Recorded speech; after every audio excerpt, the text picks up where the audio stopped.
It was the spring of 1946, and in the scorching flatlands of southern Iraq, two men stood on top of a mound so massive it looked like an artificial mountain rising out of the desert. Iraqi archaeologist Fuad Safar and his British colleague Seton Lloyd had just made a decision that would terrify any ordinary excavator. They were going to cut straight down through the middle of an ancient step pyramid, a ziggurat, and keep digging until they hit the bottom of human history itself. No one knew how deep that would be. No one knew what was waiting under the crumbling brick platform above them. And no one could guarantee the walls of their narrow trench would not collapse and bury them alive under thousands of years of sand and rubble. This was Tel Abu Shahrain, the mound that hid Eridu, a city so old that the Sumerians themselves believed it was the very first city on earth, built the moment the gods came down from heaven to settle among mortals. What Safar and Lloyd were about to dig was not just a hole. It was, in a very real sense, a tunnel through time, a vertical shaft plunging beneath an impossible megalithic structure. And what they found down there would rewrite everything historians thought they understood about the dawn of civilization. Eridu sits in the Mesopotamian desert in what is now southern Iraq, close to the ancient course of the Euphrates River. It is older than the pyramids of Giza. It is older than Stonehenge. According to the Sumerian king list, an ancient clay tablet chronicling the rulers of Mesopotamia, kingship itself descended from the heavens and landed first in Eridu. The text says plainly that after the kingship came down from the sky, it settled in Eridu. And from there it passed through a handful of cities before an enormous flood swept over the land, a flood myth that echoes eerily close to the biblical story of Noah. For centuries, Eridu was thought of as pure legend, a mythical location that existed only in poems and hymns. Ancient Sumerians believed their gods created this very city when they first decided to live on Earth. The city was said to be founded around 5400 BCE, which makes it one of the oldest urban settlements ever identified by archaeologists anywhere on the planet. And it was buried, forgotten, and swallowed by sand for more than 2,000 years before anyone in the modern world laid eyes on it again. The first person to stumble across the ruins was not an archaeologist by trade at all. In 1854, a British official named John George Taylor was sent to survey a remote area filled with strange mounds called tells, essentially giant piles of debris left behind by ancient settlements. Taylor was hoping for something spectacular, statues, inscriptions, maybe the ruins of a grand palace. Instead, in the short time available to him, he found walls, drainage channels, stone platforms, and fragments of limestone columns decorated with tiny mosaic cones. It looked unremarkable. He had no idea that beneath those boring mounds lay one of the oldest cities ever built by human hands. The British Museum took some interest in his findings, but nearly a century passed before anyone returned to dig seriously. It was only after Iraq gained independence in 1932 that local authorities, eager to uncover the roots of their own history, prioritized a full excavation of the site. That excavation finally began in 1946, when Safar and Lloyd turned their full attention to Mound 1, a tell nearly as tall as an 8-story building. At first, the two archaeologists uncovered what looked like a straightforward, if unfinished, step pyramid dating to the end of the 3rd millennium BCE, built under the 3rd dynasty of Ur. It was already an impressive structure, a testament to the engineering ambitions of a civilization working without modern tools, modern machinery, or even the wheelbarrow as we know it. But what truly intrigued the pair was what might be hiding underneath it. Rather than stopping once they had documented the ziggurat itself, they made the bold decision to dig straight down through its foundations, carving out what was essentially a deep-sounding trench, a tunnel driven vertically into the accumulated layers of thousands of years of construction and collapse. This was dangerous, meticulous, backbreaking work. Every foot they descended represented centuries of buried history, and every layer had to be carefully recorded before it was removed forever. What they found stunned them. Beneath the remains of the Ur-3 ziggurat were layer after layer of earlier temples, each one built directly on top of the ruins of the one before it. As the two men and their team dug deeper into this narrow shaft, they realized they were tunneling through what amounted to a stack of at least 17 distinct rebuilt temples, spanning more than 2,000 years of continuous religious use. Every time a temple collapsed, or grew too small, or was simply deemed unworthy of the god it honored, the people of Eridu did not clear the site and start fresh somewhere else. They filled in the ruins and built a brand new, larger, more elaborate temple directly on top, layer after layer, generation after generation, like a wedding cake rising out of the desert floor over the course of 2 millennia. Near the bottom of the shaft, the temples grew smaller and simpler, until the team reached what appeared to be little more than a modest shrine from the Ubaid period, one of the very earliest phases of settled life in southern Mesopotamia, dating back roughly to the 6th millennium BCE. Inside that earliest structure, archaeologists reportedly found traces of fish offerings, a detail that lines up perfectly with what we know about the god the temple was built for. Picture the scene inside that trench for a moment. The walls on either side of the diggers were not solid rock. They were compacted mud brick, ash, broken pottery, and collapsed plaster, the literal debris of thousands of years of human worship pressing in from both sides. Every few feet, the crew had to stop, sketch what they saw, photograph it, and only then continue chipping away at the next layer. It was slow, suffocating work under the brutal Iraqi sun, made worse by the constant fear that a poorly braced wall of ancient rubble could give way without warning. Yet the deeper they went, the more obvious it became that they were not looking at a single building project. They were looking at an unbroken record of devotion, one that no living person had witnessed in its entirety, hidden directly beneath the feet of a step pyramid that most visitors would have assumed was the oldest thing on the site. That god was Enki, later known as Ea, the Sumerian deity of water, wisdom, and creation. His temple at Eridu was called the Abzu, named after the Abzu, the mythical freshwater ocean that Sumerians believed existed beneath the earth, the very source of all life. In Sumerian cosmology, Enki lived inside this subterranean ocean, and Eridu was considered to sit directly above it. In a strange twist that almost sounds too poetic to be true, the very city built to honor a god who lived under the ground turned out to have its own real physical layers hidden under the ground, an actual buried tunnel of temples stacked one atop another, each one a little closer to the mythical waters the Sumerians believed powered the universe itself. For more than 2,000 years, worshippers rebuilt this temple again and again, never abandoning the sacred plot of land, each generation raising something bigger and more advanced than what came before, until, near the very end of Eridu's religious life, the site was crowned with a step pyramid rather than a temple at all. Even as the surrounding city eventually faded, archaeologists have found pottery fragments from as late as the 2nd and 1st centuries BCE, suggesting Eridu likely remained an important pilgrimage destination long after ordinary people stopped living there. It is worth remembering just how radical the Ubaid period findings really were for the field of archaeology at the time. Before Safar and Lloyd reached those lowest layers, most historians assumed that organized temple worship, formal city planning, and monumental architecture were relatively late developments in human history, arriving only after farming, writing, and metalworking had already matured elsewhere. But the tiny shrine buried at the very bottom of that shaft, dated to roughly the 6th millennium BCE, proved that people were already gathering in one specific sacred spot to worship a god of water and wisdom thousands of years before the first pyramid was ever imagined in Egypt. That single discovery pushed the timeline of organized religious architecture back further than almost anyone expected, and it turned Eridu from a half-mythical footnote in Sumerian poetry into one of the most important archaeological sites on the planet. Now, here is where the story gets even stranger, because this ziggurat and its hidden stack of ancient temples were not the only impossible feature of Eridu. In 2025, a completely different team of researchers using satellite imagery, drone footage, soil analysis, old survey records, and remote sensing technology mapped out something almost as astonishing as the buried temple shaft itself, a sprawling network of more than 4,000 irrigation canals surrounding the ancient city. The scale of this discovery is difficult to overstate. Researchers identified around 200 large primary canals, some stretching more than 5.5 miles in length, pulling water directly from the Euphrates River. Those 200 main arteries then branched into more than 4,000 smaller canals, feeding roughly 700 separate farms of wildly different sizes, some as small as 5,000 square feet, others sprawling across more than 200,000 square feet.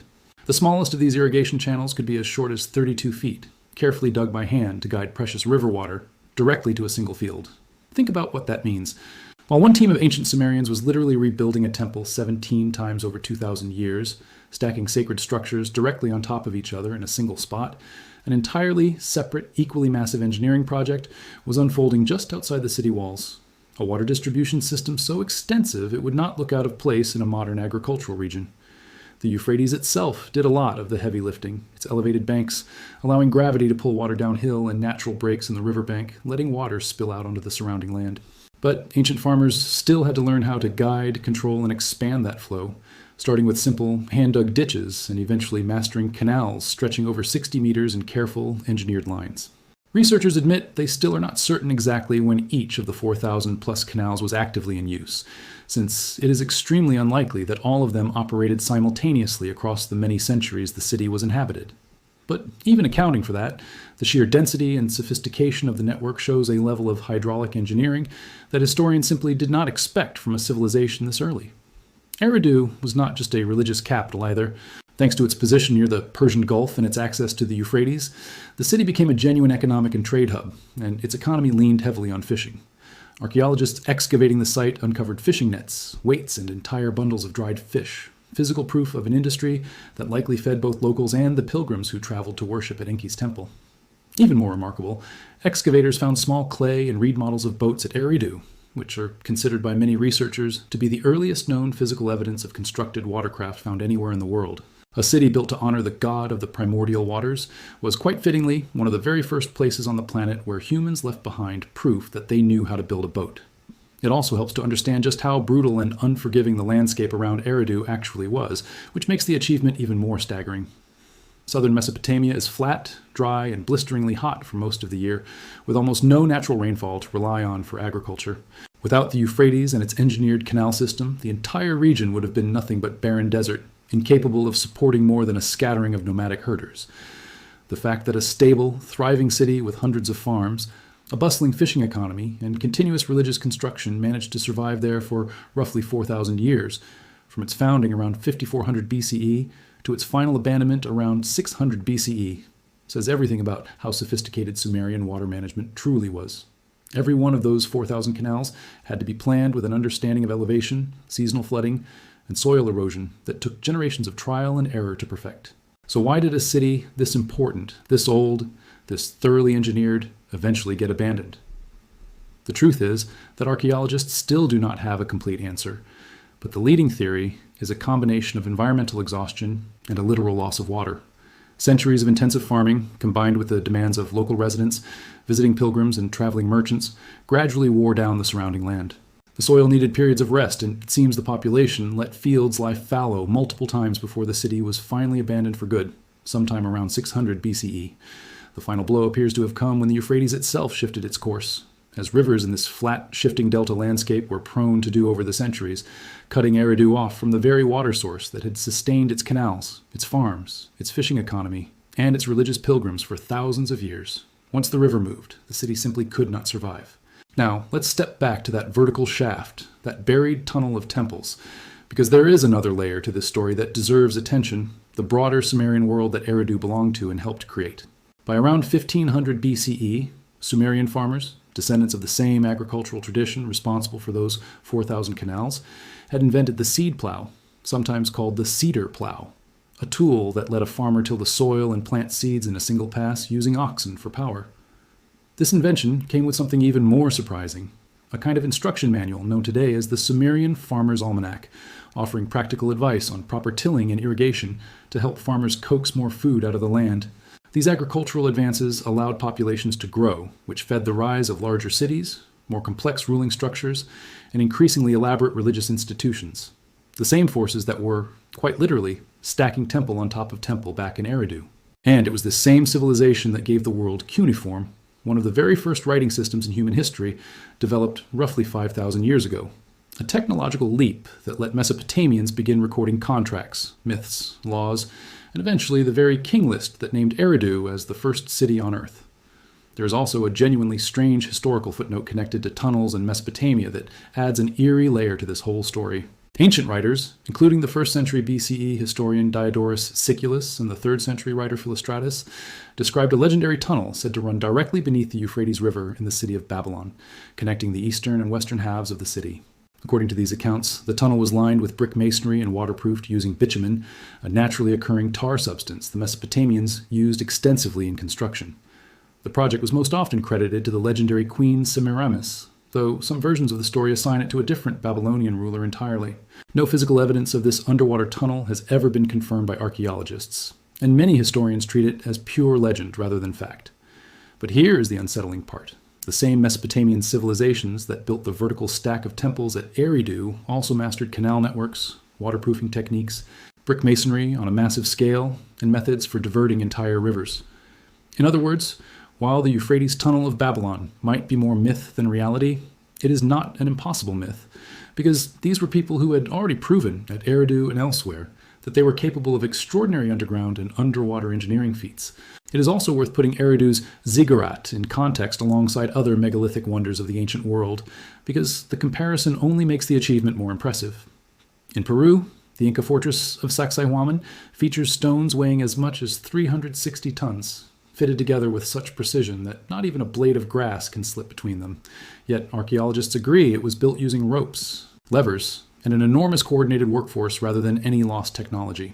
In Lebanon, the ancient site of Baalbek contains stone blocks weighing up to 800 tons, with one unfinished monolith in a nearby quarry estimated at more than 1,000 tons. A piece of stone so large that nobody has ever fully explained how the builders intended to move it.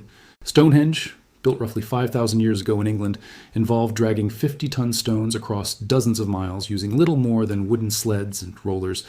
Each of these sites has, at some point, inspired wild theories about lost civilizations or outside help from beyond the planet.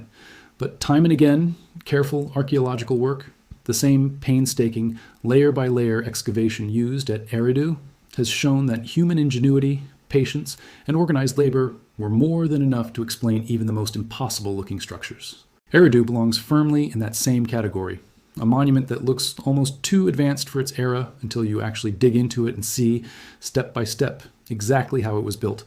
Coming back to the excavation itself, the significance of what Safar and Lloyd achieved by tunneling straight down through that ziggurat cannot be overstated.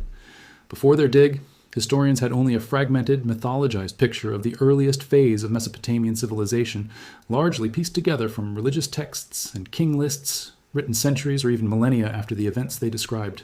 By physically cutting through nearly 2,000 years of continuous construction in a single narrow shaft, the team produced something incredibly rare in archaeology, an unbroken physical timeline showing exactly how religious architecture, city planning, and social organization evolved step by step, temple by temple, at one of the very locations Sumerians themselves considered sacred and foundational. The lower layers revealed evidence of a proto-historic period predating even the famous Uruk period, showing that people were living, farming, and worshipping at this exact spot long before most of what we consider recorded Sumerian history even begins. Each layer up from that point showed the temple growing larger, more advanced, and more architecturally ambitious than the one before it, mirroring the growth of Eridu's population and its increasingly stratified, complex society. It is worth pausing to really absorb the scale of ambition on display here. This was a civilization without modern surveying equipment, without metal tools in the earliest stages, without the wheel in its fully developed form.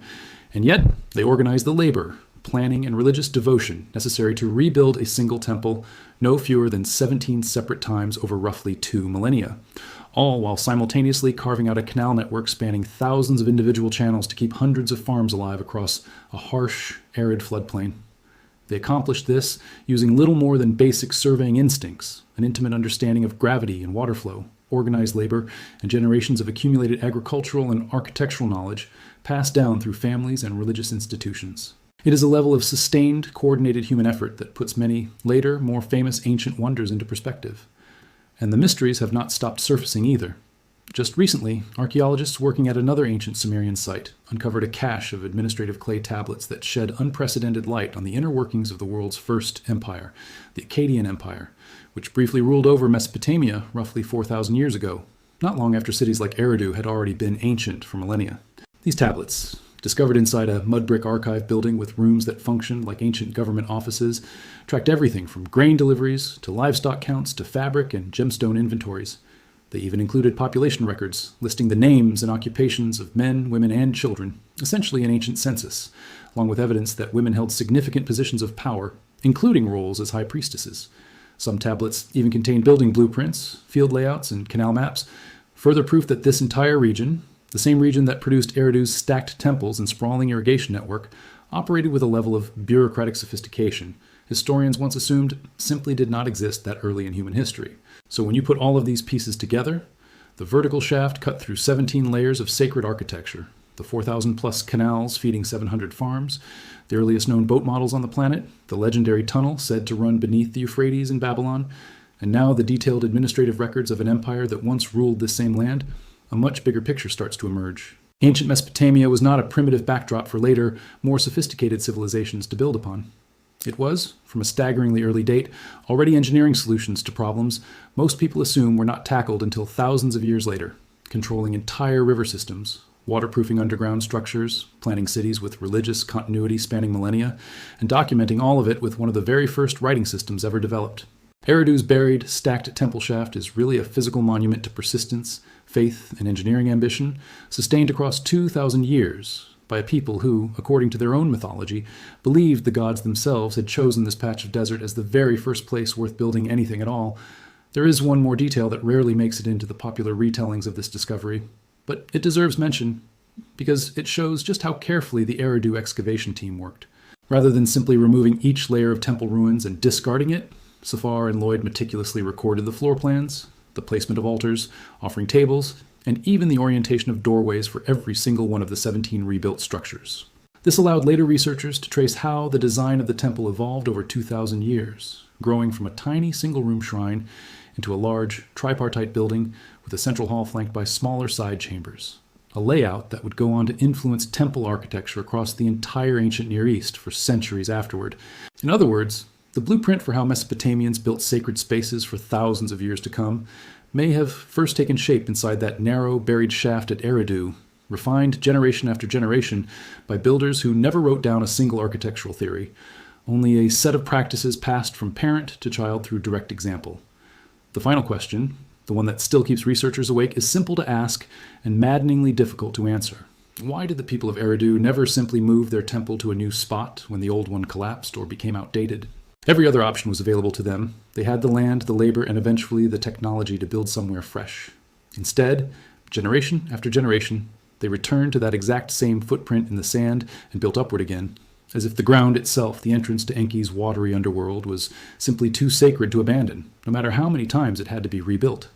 Whatever the true reason, the tunnel that Safar and Lloyd carved straight down through that impossible megalithic structure in 1946 did more than uncover 17 temples.